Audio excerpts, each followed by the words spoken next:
네, 금일교회 성도 여러분 안녕하십니까? 어, 이렇게 연말 기도 주일이 온 것을 보니 또 이렇게 한 해의 마지막에 온 것을 새삼 느끼게 됩니다. 여러분 모두 올 한 해 예수님과 함께 행복한 시간 보내셨죠?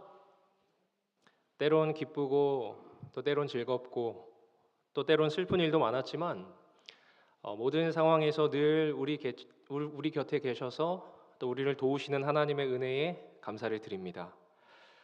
특별히 한 해를 마무리하며 이번 한 주간 진행되는 연말 기도주일을 통해 하나님과 감사와 또 기쁨의 기도를 드리고 또 참회와 회개의 눈물을 흘리시는 시간이 되기를 소망합니다. 이번 한 주 동안 우리는 회개와 기도라는 주제로 함께 말씀을 나누고자 합니다. 특별히 오늘 시작하는 첫 시간으로 사도행전 17장 30절에 있는 말씀을 함께 보겠습니다. 제가 읽겠습니다. 알지 못하던 시대에는 하나님이 허물치 아니하셨거니와 이제는 어디든지 사람을 다 명하사 회개하라 하셨으니. 우리가 성경을 읽다 보면 하나님이 인간에게 회개하고 구원받을 것을 촉구하는 것을 보게 됩니다. 그리고 제발 너희가 살라라고 호소하십니다. 왜 죽고자 하느냐? 너희가 살 길이 있는데, 살 수 있는 방법이 있는데 왜 그 길을 택하지 않고 죽고자 하느냐? 제발 그곳에서부터 돌이키고 살라 말씀하십니다. 그런데 그것을 호소하시는 하나님의 방식이 그냥 한 번, 두 번 하다가 마는 것이 아니라 성경에는 그 표현을 강권하신다고 표현합니다. 너희가 죽지 말고 살라. 안타까운 마음으로 강권하시는 것이죠. 여러분, 우리가 어떤 죽어가는 사람을 향하여 나의 경험으로나 나의 체험으로나 정말 이렇게만 하면 살 수 있겠는데 사람들이 그것을 따르지 않을 때의 안타까운 마음과 애끓는 심정을 여러분 아십니까? 이렇게만 하면 살 수 있을 텐데, 이렇게만 하면 죽음의 고통에서 헤어나올 수 있을 텐데 사람들이 그것을 따르지 않자 왜 죽고자 하느냐? 살라고 강권하시는 하나님의 모습이 성경에 기록되어 있습니다. 여러분, 누군가에게 무엇을 강하게 권할 때 별거 아닌데 강권할 수 있나요? 예를 들어 다음 주에 제가 여러분들을 저희 집에 초대한다고 한번 해봅시다. 그런데 뭐 짜장면이나 하나 시켜놓고 장로님 꼭 오셔야 됩니다. 뭐 라면 하나 끓여놓고 성수용 장로님 꼭 오셔야 됩니다. 전화해가지고 오실 거예요, 안 오실 거예요? 글쎄 제가 좀 바빠서 아닙니다, 꼭 오셔야 됩니다. 여러분, 이렇게 강권할 수 있습니까? 강권한다라고 하는 의미는 어떤 분이 저를 초청할 때 목사님 꼭 오셔야 합니다, 안 오시면 안 됩니다 라고 하면 제가 어떤 생각이 들까요? 아, 부끄럽지 않은 뭔가가 있구나. 여러분, 오늘처럼 개인의 자유의사가 존중되는 시민사회 속에서 강권이라는 이미지는 어쩐지 좀 부담스럽지 않습니까? 한국 문화는요, 강권하는 문화예요. 음식을 드시라고 권하면 처음에는 미덕으로 한번 거절하죠. 아이, 괜찮습니다, 괜찮아요. 그러면 주인이 또 어떡합니까? 그러지 마시고 한번 맛 좀 보시죠. 두 번째까지 괜찮습니다. 근데 두 번만 청하면 뭐가 없어요? 정이 없으니까 한 번 더 청합니다. 그러지 말고 한번 드셔보시죠. 그제서야 손님은 마지못해서 먹는 것처럼 자꾸 권하시니까 그럼 한번 어디 먹어볼까요? 그리고는 먹으면서 내심 기뻐합니다. 그런데 서양 문화는 좀 다르더라고요. 제가 최근에 화폐 프로그램을 참여하면서 한 미국 분을 알게 됐는데 하루는 그분이 집으로 식사를 초대했습니다. 그래서 뭘 먹으라고 그러길래 제가 배가 고팠지만 처음에는 그냥 우리나라에서 하는 식으로 no thanks 이렇게 얘기했어요. 그랬더니 바로 뒤돌아서 냉장고에 넣어버리더라고요. 이런 사람들이 다 있나? 성경 창세기 18장과 19장에는 우리가 잘 아는 대로 하나님께서 타락한 소돔과 고모라를 멸하시는 이야기가 나옵니다. 소돔과 고모라라는 두 도시가 너무 타락해서 하나님께서 그곳을 멸망하시려 하자 아브라함이 처음엔 의인 50명을 찾으면 그 지역을 용서해 달라고 부탁을 하죠. 그러다가 45명, 40명, 30명, 20명 결국 10명까지 줄었고 아브라함도 아무리 구제불능 도시라도 명색이 대도시니까 최소한 10명의 의인은 있을 줄 알았습니다. 그리고 아브라함이 조카 롯에게 그 사실을 전달해주고 하나님은 천사 2명을 롯의 집으로 내려보냅니다. 근데 소돔 남자들이 그 2명의 천사를 보고 범하려고 롯의 집에 몰려들죠. 그러자 롯은 자기 딸을 내어주면서까지 방어하려 했지만 그 광기가 계속되자 우여곡절 끝에 소돔을 탈출하게 됩니다. 그리고 하나님께서 불과 유황으로 도시를 모조리 심판하셨죠. 그중 창세기 19장 15절로 16절 말씀을 보겠습니다. 제가 읽겠습니다. 동틀 때에 천사가 롯을 재촉하여 이르되 일어나 여기 있는 내 아내와 2 딸을 이끌어내라. 이 성의 죄악 중에 함께 멸망할까 하노라. 그러나 롯이 지체함에 그 사람들이 롯의 손과 그 아내의 손과 2 딸의 손을 잡아 인도하여 성 밖에 두니 여호와께서 그에게 자비를 더하심이었더라. 여기 보니 붉은색으로 그 사람들이라고 하는데 여기 말하는 그 사람들이 누구죠? 하나님께서 보낸 천사들이죠. 그러니까 지금 천사들이 롯과 그의 가족들을 강제로 밖으로 이끌어낸 것입니다. 그런데 여러분 창세기 19장 1절에 보면 2명의 천사가 저녁에 소돔과 고모라 롯의 집에 방문합니다. 저녁 때에 그 2 천사가 소돔에 이르니 저녁 때 소돔에 도착을 했어요. 그런데 다시 15절을 보면 동틀 때에 천사가 롯을 재촉했다라고 하는 것을 보니까 지금 저녁부터 동틀 때까지 얼마 동안 강권한 거예요? 밤새도록 강권한 것입니다. 밤새도록. 이 땅에 심판이 임할 테니 도성을 떠나서 새로운 삶을 준비하라고 밤새도록 강권하는 것이죠. 그런데 여기서 우리가 특별히 주목해야 될 한 부분이 있는데 16절에 2 딸의 손을 잡아 인도하여 성 밖에 두니 이 강권에 대해 계속해서 지체하는 여러분 멸망하는 소돔과 고모라에서 정말 마음이 급해야 할 것은 누굽니까? 롯과 그의 가족들일 텐데 정작 마음이 급한 것은 지금 하나님의 천사들이에요. 그리고 롯이 서둘러도 모자랄 판에 지체하는데 하나님의 천사들이 마음이 급해서 2 딸의 손을 잡아서 인도하여 성 밖에 두는 것입니다. 왜냐하면 딸을 두면 아버지와 어머니는 자연히 따라올 테니까. 이 강권의 사건을 가리켜 성경의 기자는 16절에 여호와께서 그에게 자비를 더하셨다라고 기록합니다.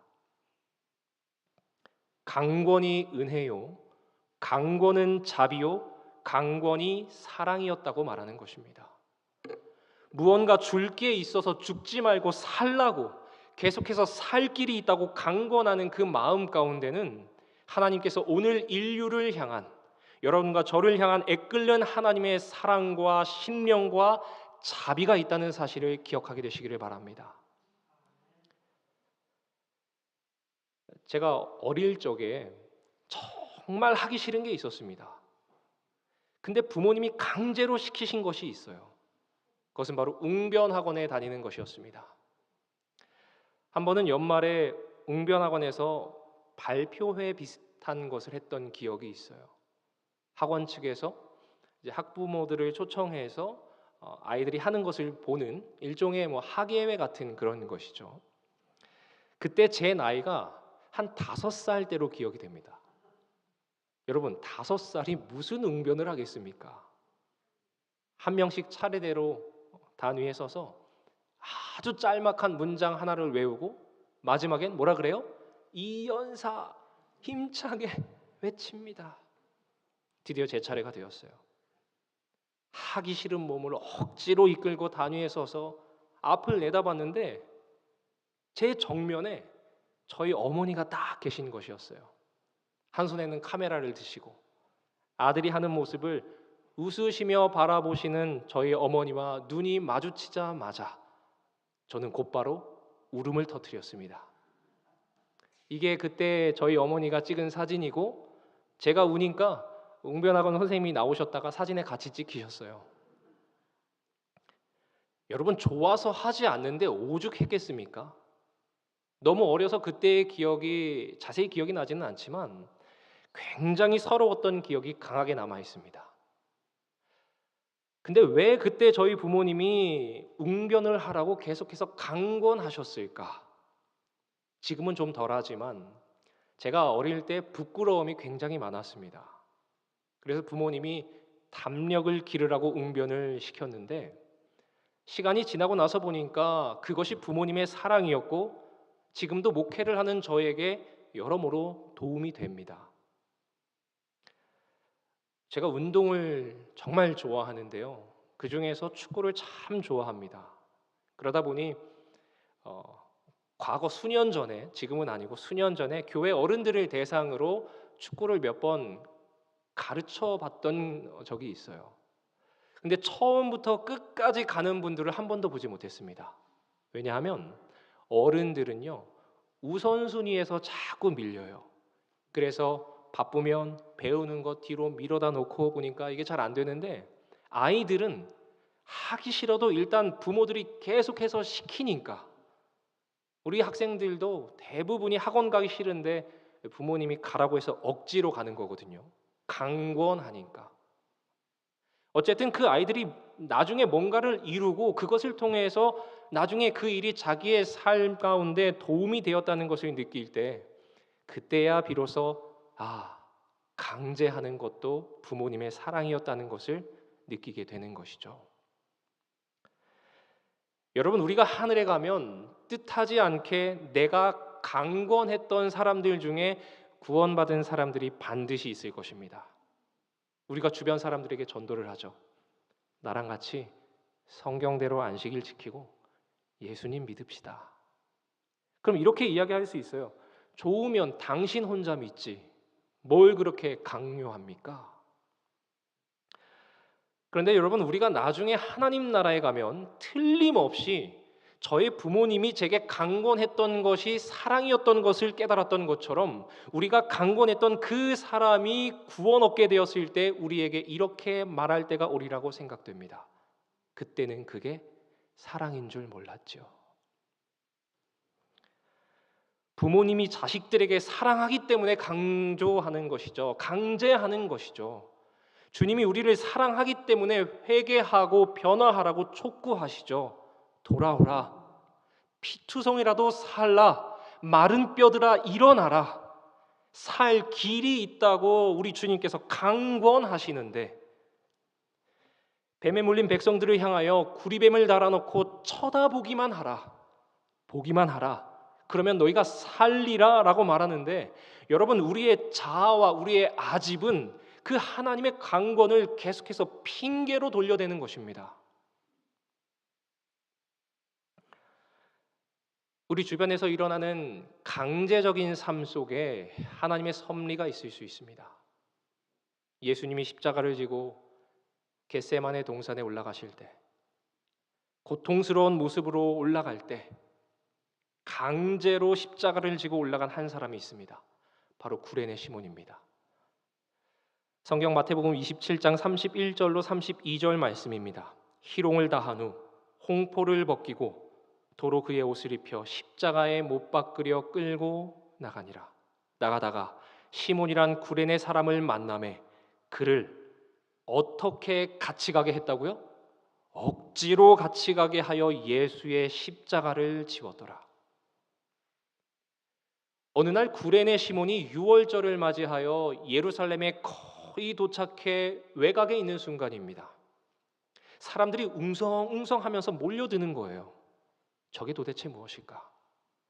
군중들 사이를 헤집고 그 모습을 바라보고 있었던 구레네 사람 시몬. 예수님의 십자가 옆을, 누군지도 모르는 한 죄인의 십자가 옆을 우연히 전혀 생각하지 않고 지나가다가, 그것도 유월절에, 부정한 것을 보면 어린 양을 잡아 제사를 지낼 수도 없고, 부정한 곳에는 가지도 못하고, 부정한 생각은 할 수도 없고, 부정한 것은 만질 수도 없는 그런 거룩한 유월절에 운도 나쁘게 십자가를 지는 한 죄인의 모습을 보게 되었다가 지쳐 쓰러지는 예수님을 대신하여 그 사람이 십자가를 강제로 지게 되는 것입니다.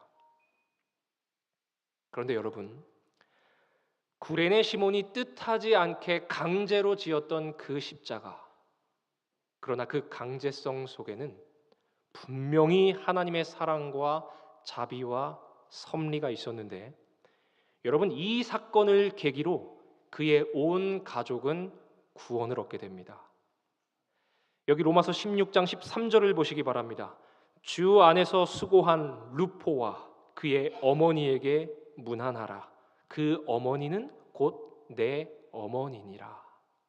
지금 바울이 말하기를 루포와 그의 어머니에게 문안하라라고 말하면서 그의 어머니가 자기의 어머니라고 부를 만큼 신앙 안에서 친분한 사이가 루포와 그의 어머니였습니다.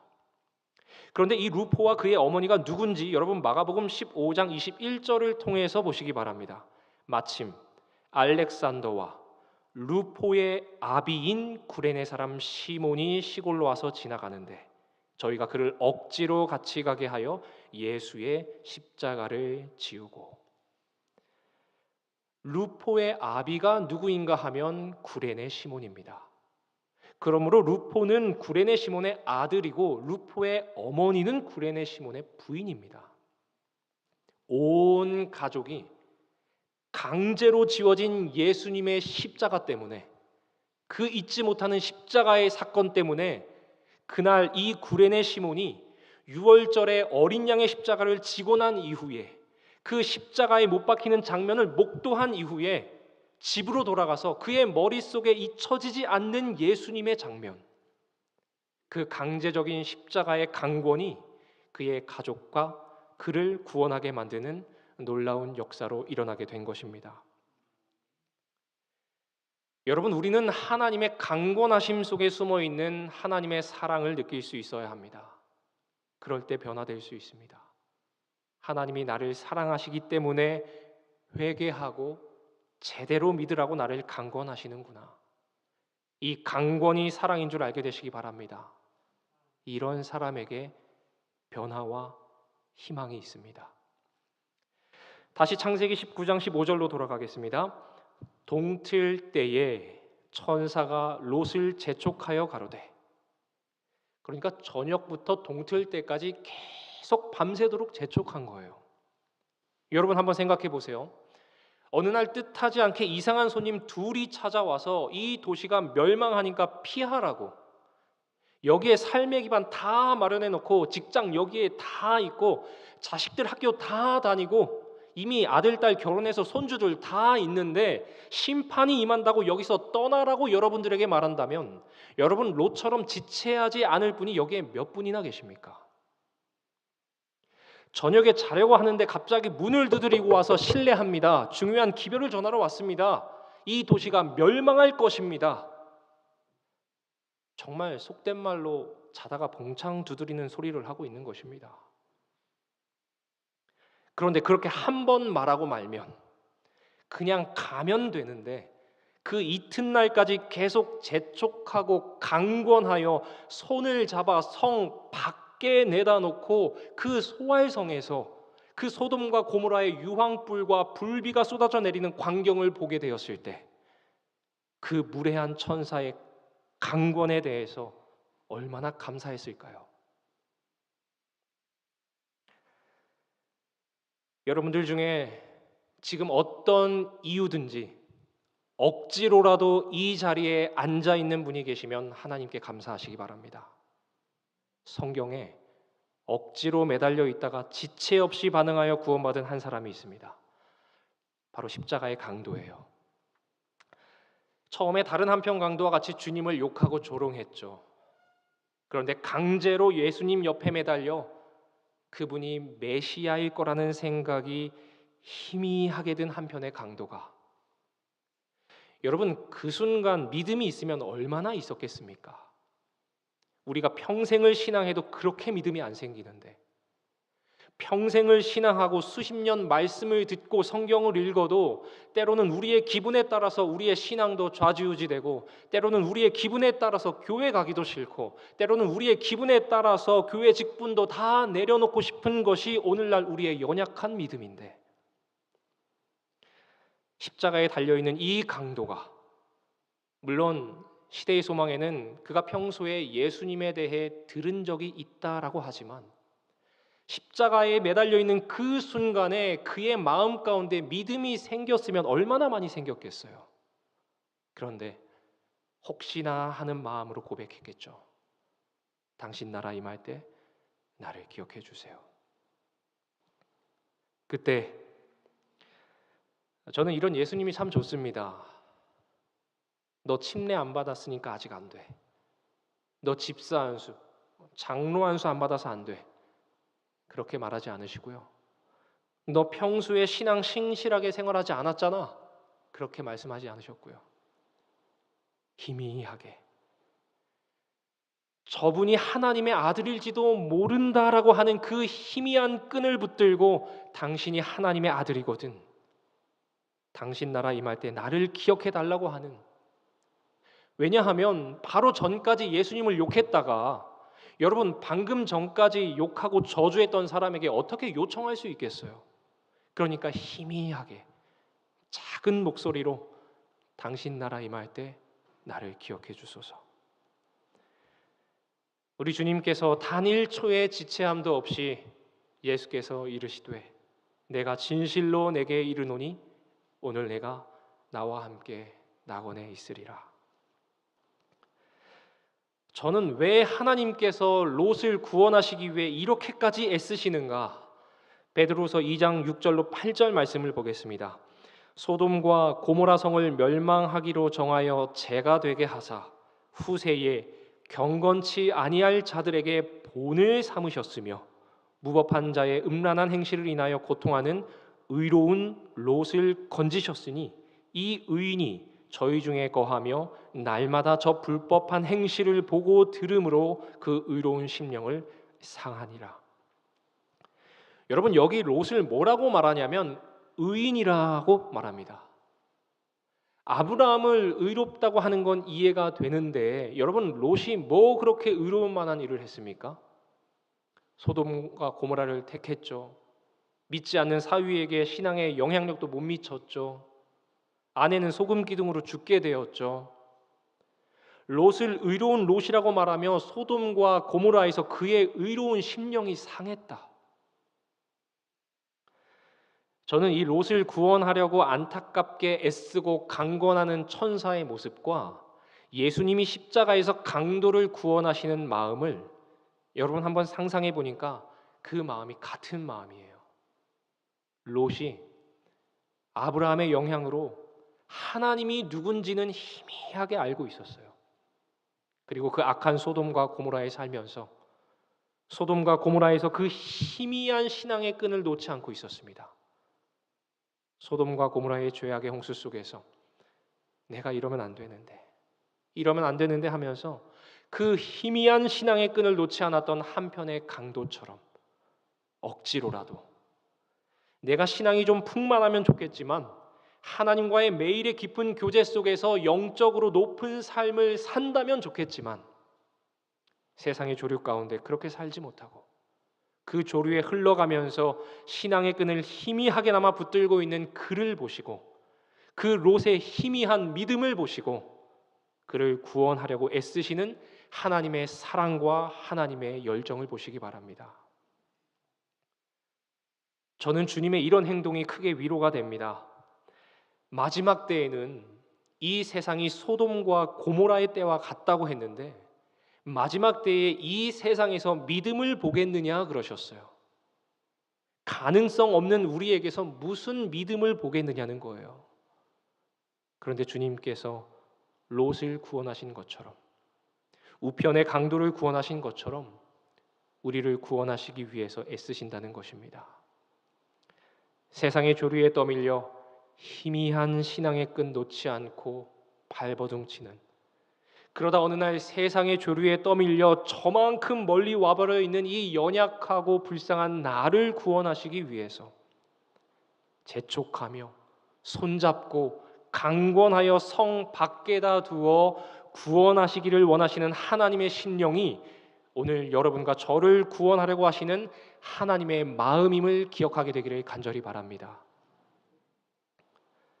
19장 16절을 다시 보겠습니다. 그러나 롯이 지체하매 그 사람들이 롯의 손과 그 아내의 손과 두 딸의 손을 잡아 인도하여 성 밖에 두니 여호와께서 그에게 자비를 더하심이었더라. 여러분, 그렇다고 매 순간 지체하시면 안 됩니다. 우리가 인생을 살아가면서 중요한 결정은 서두를 필요가 없어요. 심사숙고해야 합니다. 그런데 절대로 늦춰져서는 안 되는 결정이 꼭 하나가 있는데 그것은 바로 영적인 결정입니다. 회개할까 말까, 예수님을 믿을까 말까, 침례를 받을까 말까, 교회를 갈까 말까. 여러분, 이런 영적인 결단들은 절대로 늦춰지지 않게 되기를 간절히 바랍니다. 하나님께서 권고하시는 때에 결단하지 않으면 우리가 어느덧 세상의 조류에 떠밀려 성령의 음성도 들을 수 없는 때가 이르러 옵니다. 저는 회개할 수 있는 것도 은혜라고 생각합니다. 우리가 어떤 값을 지불할 필요가 없고 하나님이 강권하실 땐 네 하고 순종하면 됩니다. 한편의 강도처럼, 구레네 시몬처럼 응답하면 됩니다. 내 마음의 양심. 여러분, 내가 이렇게 죄인인데 감히 내가 방금 예수님을 욕하고 주님 나라 임할 때 나를 기억해 달라고 어떻게 그런 말을 할 수 있겠는가? 여러분, 그런 생각들을 떨쳐버리시고 나의 마음 가운데 주님께서 역사하실 때, 성령이 감동하실 때 주님 용서해 주세요, 주님을 나의 구주로 믿습니다라고 고백하게 되기를 간절히 바랍니다. 이렇게 하면 그 구원은 우리의 것이 되겠다고 성경은 말하는데 이 값없이 주시는 은총과 값없이 주시는 회개의 은혜를 거절하지 말게 되기를 바랍니다. 물론 우리 편에서는 대가가 없지만 대가 없이 우리를 구원하시기 위해서 예수님의 십자가라는 값비싼 대가가 있었다는 사실을 기억하게 되기를 바랍니다. 이제 말씀을 마치면서 소돔과 고모라에 관한 미국의 한 크리스찬 작가가 쓴 아주 인상적인 소설의 마지막 장면을 소개합니다. 오늘 본문에는 2명의 천사만 등장했지만 그 전장인 18장 2절에 보면 아브라함에게 3명의 천사가 찾아옵니다. 아브라함에게 3 천사가 3 사람의 모습으로 찾아왔습니다. 그런데 사람의 모습으로 나타난 3 천사 중 한 천사가 예수님을 상징한다고 말하고 있어요. 그렇게 3명 중 하나는 예수님이셨고 나머지 2은 천사였는데 그 중에 예수님으로 상징된 한 천사가 2 천사에게 계속해서 지시하는 이야기를 이 크리스찬 작가가 기록하고 있습니다. 저쪽 산부터 산머리를 넘어와 소돔과 고모라 성으로 들어옵니다. 그리고 그 예수님을 상징하는 한 천사가 2 천사를 향하여 지시하기를 롯의 집에 가서 먼저 내 종 롯이 이 도성을 떠나도록 너희들이 설득하라고 하니까 2 천사가 열심히 설득을 합니다. 설득하다가 새벽녘에 안 되겠다고 생각했는지 드디어 그 예수님을 상징하는 한 천사가 두 천사에게 지시하기를 롯과 그의 아내의 손을, 그리고 또 다른 한 천사에게는 그 딸의 손을 강제로 잡고 그들을 그 성에서 이끌어내도록 지시합니다. 그리고 그 한 천사 예수님은 계속해서 그 소돔과 고모라에 남아서 그 두 천사에게 롯의 가족들을 이끌고 빨리 나가라고 지시합니다. 새벽녘 드디어 언덕을 넘어 산을 넘어 두 천사가 소돔과 고모라로부터 그 가족들을 데리고 나갑니다. 지시하는 한 천사 예수님은 계속해서 빨리 떠나라고 강권합니다. 드디어 두 천사가 롯의 가족을 끌고 소돔과 고모라 성을 떠나서 소알이라고 하는 작은 성읍에 도착하는 모습을 보자마자 지시하던 한 명의 천사 예수가 안도의 숨을 쉬면서 두 손을 두 명의 천사와 롯의 가족을 향하여 소돔과 고모라로부터 멀어진 그 가족과 천사들을 향하여 두 손을 벌렸습니다. 이것은 신호였어요. 그 순간 하늘에서 유황불과 불비가 쏟아져 내립니다. 그런데 이 불비는 두 천사에게 롯의 가족의 구원을 지시했던 그 한 천사 예수를 먼저 삼켜버리고 불로 태워버리고 소돔과 고모라를 삼켰어요. 작가는 무엇을 말해주고 있습니까? 주님께서 우리의 영혼을 구원하시기 위해서 우리에게 생명을 주시려고 십자가에 매달려 우리가 받아야 할 하나님의 진노와 형벌을 그분이 대신 당하신 것입니다. 그 자리를, 롯의 가족이 죽어야 할 그 죄의 자리에 예수님께서 죽으심으로 말미암아 롯이 구원에 이르렀고 오늘날 우리에게 구원과 용서의 은혜가 있을 수 있었다는 것입니다.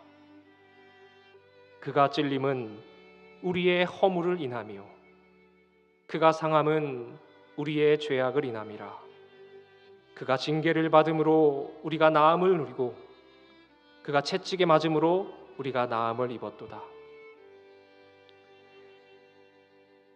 이 은혜는 내 허물과 죄를 담당하시고 나 대신 피 흘려 돌아가신 예수 그리스도를 나의 구주와 주님으로 고백한 다음에 그분을 따라 롯의 아내처럼 뒤를 돌아보아서 소금 기둥이 되지 말고 천사가 우리의 손을 잡아서 그 성 밖으로 이끌어내는데 여전히 우리는 세상에 미련이 남아서 자꾸 뒤를 돌아봐요.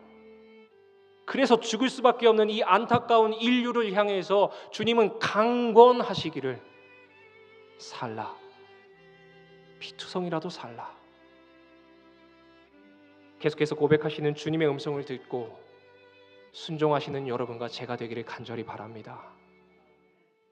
이 구원의 은혜가 오늘 여러분과 저의 것이 되기를 바라고 이 변화의 은총이 우리 모두의 것이 되기를 바랍니다. 선택과 순종은 여러분에게 달려 있습니다. 우리 주님 강권하실 때 여러분 어떻게 반응하시겠습니까? 우리는 스스로를 살피고 마음을 엄격하게 진단하고 죄를 철저히 회개하고 지극히 높으신 하나님께 우리의 서약을 새롭게 하는 일에 시간을 바쳐야 한다. 사람들이 철저히 회개하고 그 심령을 겸비히 함으로 죄를 고백하며 진리를 예수 안에 있는 그대로 받아들이지 않는다면 그들이 결코 하늘에 들어가지 못할 것이다. 지금 그대의 유일한 희망은 하나님께 철저히 회개하는 것이다. 이 시간 우리 함께 기도하는 시간을 갖도록 하겠습니다. 앞에 있는 기도 제목을 가지고 함께 기도할 텐데요. 먼저 이번 한 주 진행되는 연말 기도주일 중 성령 충만함과 또 죄의 용서를 경험할 수 있도록 기도하시기 바랍니다. 또한 이번 한 주간 말씀을 전하게 될 강사를 위해서 기도해 주시고, 또한 같은 기간에 묵동교회에서 연말 기도주일 강사로 수고하시는 우리 담임 목사님의 영감 있는 말씀 선포를 위해서 기도해 주시기 바랍니다. 그리고 마지막으로 개인이 가지고 계신 기도 제목을 가지고 기도하시겠습니다. 각자 충분히 기도를 하신 이후에 기도가 마치신 분들께서는 조용히 집으로 귀가하시면 되겠습니다. 기도하시겠습니다.